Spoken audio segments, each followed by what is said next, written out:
Formed between cation and anion కదా. So first మనం క్యాటయాన్ని యానయాన్ని form చేయాలి. ఎట్లాంటి కండిషన్స్ క్యాటయాన్కి యానయాన్కి ఫార్మేషన్కి ఫేవరబుల్గా ఉంటాయో చెప్తాను. ఫస్ట్ క్యాటయాన్ని ఫామ్ చేసుకోవాలి. క్యాటయాన్ని ఫామ్ చేసుకోవాలంటే we need to remove electrons from atom so that cation will form. అంతే కదా. సోడియం అంతే కదా, సోడియంలో నుంచి ఒక ఎలక్ట్రాన్ని తీసేస్తాం, అప్పుడు మనకి Na++1 ఎలక్ట్రాన్ బయటకు వచ్చేస్తుంది. ఈ ఎలక్ట్రాన్ బయటకు వచ్చేస్తుంది, మనకి Na+ ఫామ్ అవుతుంది. ఇప్పుడు ఎట్లాంటి కండిషన్స్ దీనికి ఫేవరబుల్గా ఉంటాయో చెప్తాను. ఫస్ట్ వచ్చేసి క్యాటయాన్ ఫామ్ కావాలంటే మనకి లో అయనైజేషన్ ఎనర్జీ ఉండాలి. ఏముండాలి?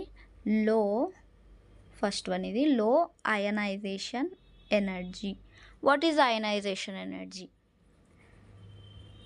An atom with low ionization energy loses electrons easily. Ionisation energy అంటే ఒక ఎలిమెంట్ అనేది ఎంత గట్టిగా, ఎంత స్ట్రాంగ్గా దాన్ని చుట్టూ ఉండే ఎలక్ట్రాన్స్ని పట్టుకుందో మనకి అయనైజేషన్ ఎనర్జీ వాల్యూస్ చెప్తాయి. మనకు అటామిక్ స్ట్రక్చర్లో మనం చదువుకున్నాం, ఈ మధ్యలో ఉండే న్యూక్లియస్ అనేది ఈ చుట్టూ ఉండే ఎలక్ట్రాన్స్ని అట్రాక్ట్ చేస్తుంది. అంతేనా?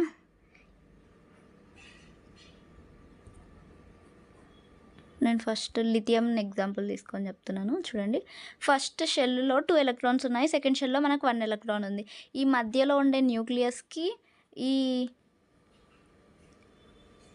ఈ షెల్స్లో ఉండే ఎలక్ట్రాన్స్కి మధ్యలో ఎలక్ట్రోస్టాటిక్ ఫోర్స్ ఆఫ్ అట్రాక్షన్ ఉంది, దీనివల్లనే ఇవి రివాల్వ్ అవుతున్నాయి.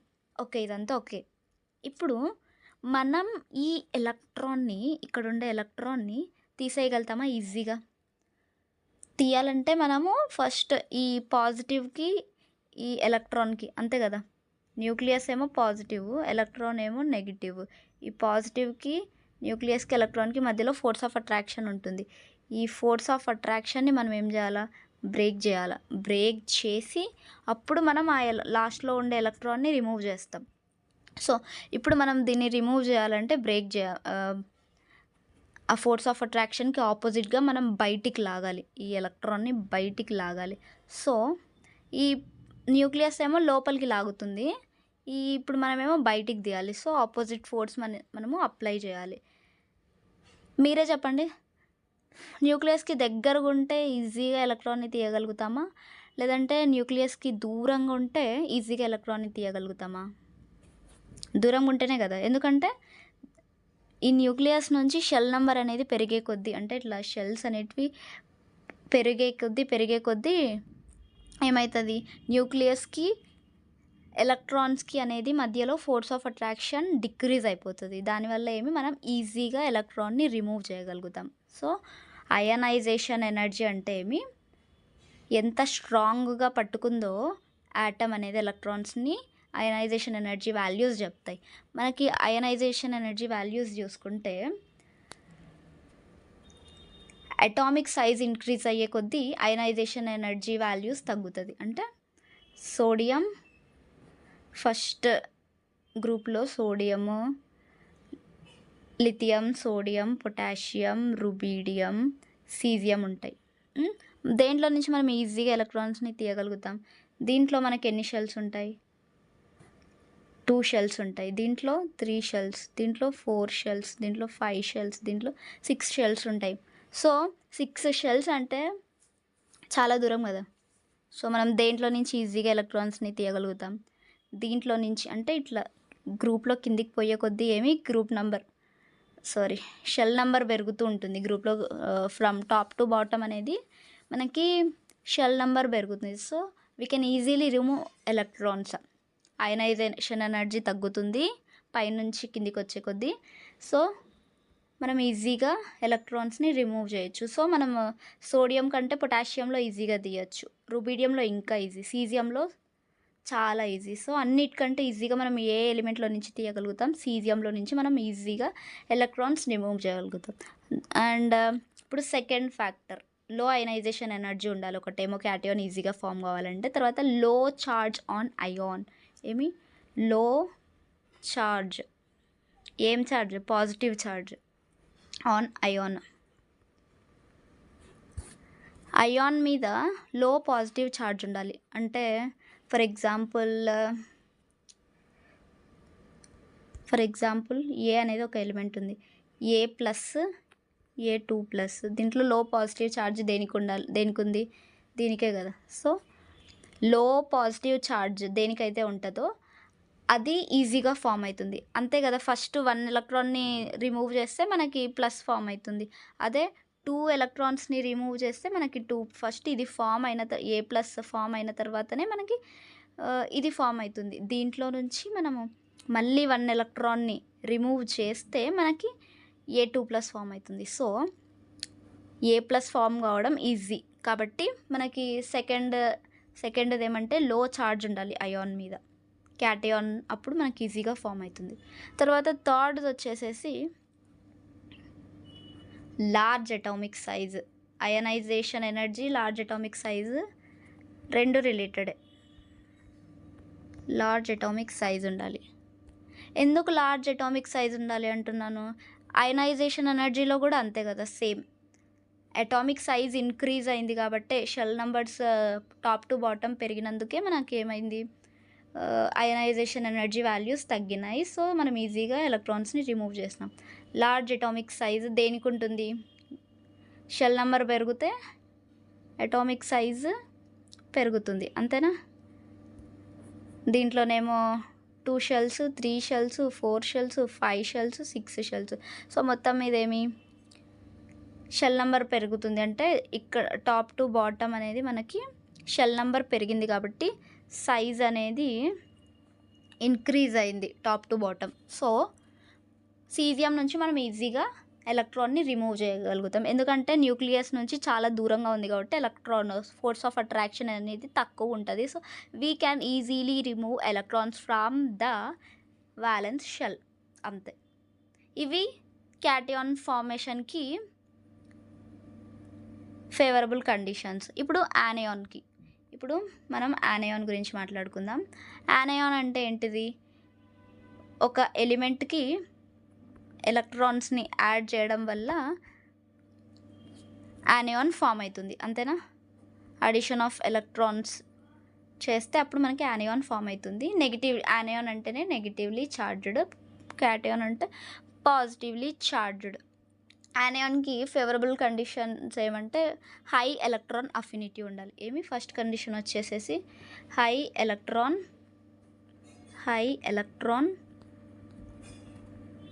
అఫినిటీ. హై ఎలక్ట్రాన్ అఫినిటీ అంటే ఏమంటే ఈ ఎలక్ట్రాన్ అఫినిటీ అనేది ఒక యాటమ్ అనేది క్యాటయాన్ ఏం చేస్తుంది? క్యాటయాన్ ఏం చెప్పినా నేను? క్యాటయాన్ ఏమో చూడండి జాగ్రత్తగా.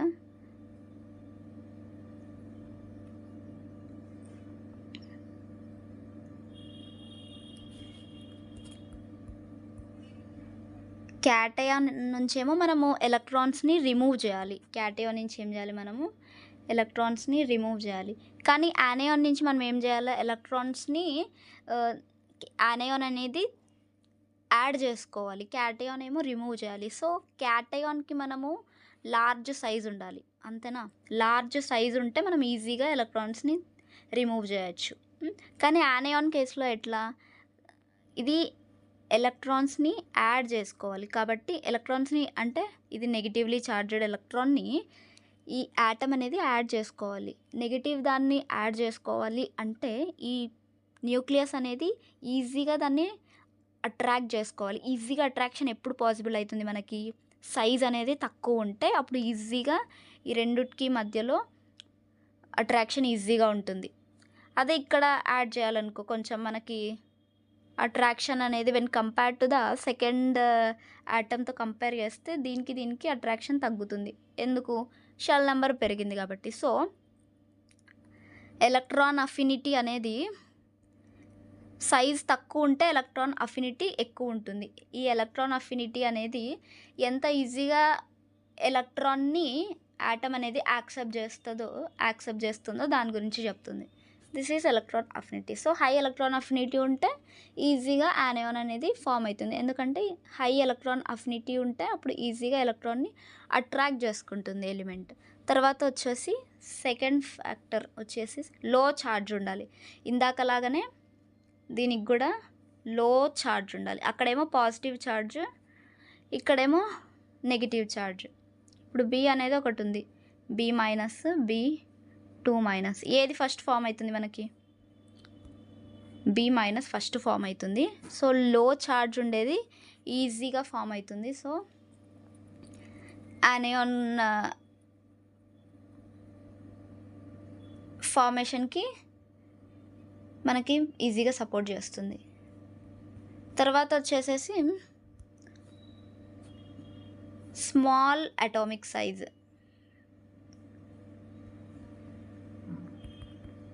స్మాల్ అటామిక్ సైజ్ నేను క్యాటయాన్ దాంట్లో ఏం చెప్పినాను? లార్జ్ అటామిక్ సైజ్ ఉండాలి. లార్జ్ అటామిక్ సైజ్ ఎందుకు చెప్పినాను? So that the attraction between the nucleus and last shell electrons అనేది తక్కువ ఉంటుంది. కాబట్టి లార్జ్ అటామిక్ సైజ్ ఉంటే మనం ఈజీగా ఎలక్ట్రాన్స్ని రిమూవ్ చేయొచ్చు. కానీ ఇక్కడ ఇట్లా క్యాటయాన్లోనేమో మనం రిమూవ్ చేయాలి, కానీ ఇక్కడ యానయాన్లోనేమో మనము ఎలక్ట్రాన్స్ని యాడ్ చేసుకోవాలి, అంటే యాక్సెప్ట్ చేసుకోవాలి. కాబట్టి మనకేమి అటామిక్ సైజ్ అనేది స్మాల్గా ఉండాలి. సో దట్ ఎలక్ట్రాన్స్ అనేటిది ఎలక్ట్రాన్స్ని ఈజీగా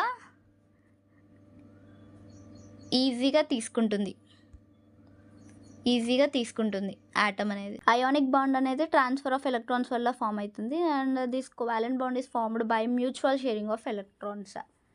mutual sharing of electron, covalent bond. Covalent bond అంటే మ్యూచువల్ షేరింగ్ ఆఫ్ ఎలక్ట్రాన్స్. ఇది ఎట్లా అంటే ఇప్పుడు సోడియంకి ఏమో 1 ఎలక్ట్రాన్ ఎక్స్ట్రా అయింది కాబట్టి ఇచ్చేసేసింది, క్లోరిన్ ఏమో 1 ఎలక్ట్రాన్ ఎక్స్ట్రా అయింది కాబట్టి ఇచ్చేసేసింది.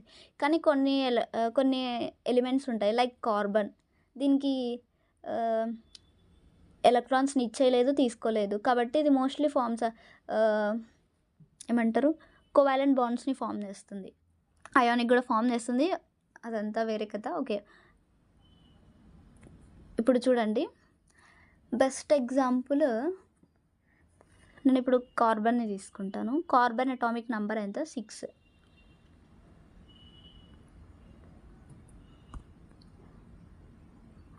దీనికి 2 షెల్స్ ఉంటాయి, 1s2, 2s2, 2p6. First షెల్లో 2 electrons ఉంటాయి. మనకి లాస్ట్లో ఉండే షెల్లో ఉండే ఎలక్ట్రాన్స్ మాత్రమే బాండ్ ఫార్మేషన్లో ఇన్వాల్వ్ అయ్యేది, లోపల ఉండే ఎలక్ట్రాన్స్తో మనకు పని లేదు. లాస్ట్ షెల్లో మనకి 4 ఎలక్ట్రాన్స్ ఉన్నాయి. ఇప్పుడు దీనికి ఈ 4 ఎలక్ట్రాన్స్ని లూజ్ అయితే ఇది స్టేబుల్ అవుతుంది, హీలియం కన్ఫిగరేషన్ వస్తుంది. అట్లా కాకుండా 4 ఎలక్ట్రాన్స్ని తీసుకుంటే అప్పుడు స్టేబుల్ అవుతుంది, నియాన్ కన్ఫిగరేషన్ వస్తుంది. కానీ ఇవి రెండు ఇది అట్లా ఏమంటారు, రిమూవల్ ఆర్ అడిషన్ కాకుండా ఇది షేర్ చేసుకుంటుంది 4 హైడ్రోజన్స్తో. ఇప్పుడు ఇది ఏం చేస్తుంది, బాండ్ ఫామ్ చేసుకుంటుంది. 4 హైడ్రోజన్స్,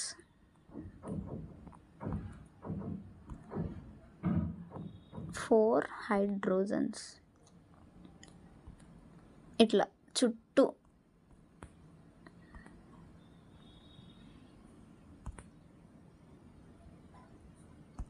నీట్గా చూడండి.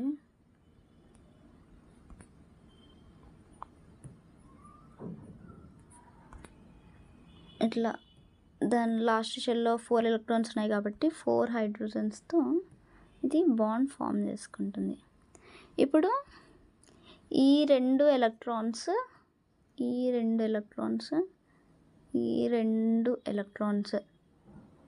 అర్థమైందా? ఇది కార్బన్, ఆరెంజ్ కలర్లో ఉండేటివి కార్బన్ ఎలక్ట్రాన్స్ చూడండి.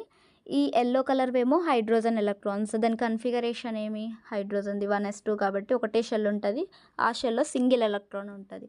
ఇప్పుడు ఈ కార్బన్ అనేది పూర్తిగా హైడ్రోజన్కి ఇచ్చేది, హైడ్రోజన్ కూడా దాని ఎల్లో కలర్ ఎలక్ట్రాన్ని పూర్తిగా కార్బన్కి ఇచ్చేది. ఇవి రెండు షేర్ చేసుకుంటాయి. దీనివల్ల ఏం లాభం అంటే, దీనివల్ల ఒక్క హైడ్రోజన్ నుంచి, ఇప్పుడు ఇది ఒక్క కేసు చూద్దాం. ఇక్కడ ఫస్ట్ ఈ ఫస్ట్ హైడ్రోజన్ గురించి చూద్దాం.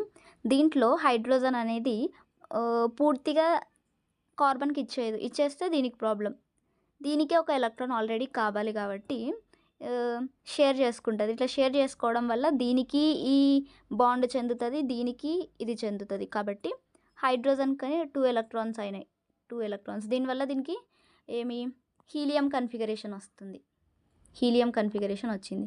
కార్బన్కి ఈ హైడ్రోజన్ నుంచి వచ్చే ఎలక్ట్రాన్ దీనికి చెందుతుంది, దీనికి చెందుతుంది. కాబట్టి కార్బన్కి ఇక్కడ నుంచి ఒక 1 ఎలక్ట్రాన్ వస్తుంది, ఇక్కడ నుంచి దీంట్లో నుంచి కూడా 1 ఎలక్ట్రాన్, దీంట్లో నుంచి 1 ఎలక్ట్రాన్, ఇక్కడ 4th హైడ్రోజన్ నుంచి కూడా 1 ఎలక్ట్రాన్ వస్తాయి. టోటల్గా ఇప్పుడు ఎన్ని అయినాయి కార్బన్ దగ్గర? టోటల్గా కార్బన్ దగ్గర ఆల్రెడీ 4 ఉన్నాయి, కానీ ఇవి దీనిలతో కూడా షేర్ చేసుకోవడం వల్ల కార్బన్కి టోటల్ 8 వచ్చినాయి. కౌంట్ చేయండి కావాలంటే. 1 2 ఇక్కడ 3 ఇక్కడ 4 ఇక్కడ 5 6 వెయిట్ ఇక్కడ 5 ఇక్కడ 6 ఇక్కడ 7 ఈ ఎల్లో కలర్ 8, టోటల్ 8 ఎలక్ట్రాన్స్ అయినాయి. సో లాస్ట్ అవుటర్ మోస్ట్ షెల్లో కార్బన్కి 8 ఎలక్ట్రాన్స్ వచ్చినాయి.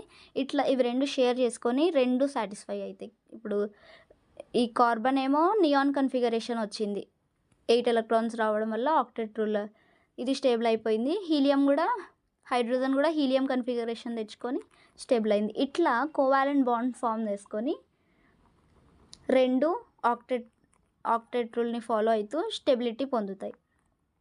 ఇదే కోవాలెంట్ బాండ్. ఈ కోవాలెంట్ బాండ్ అనేది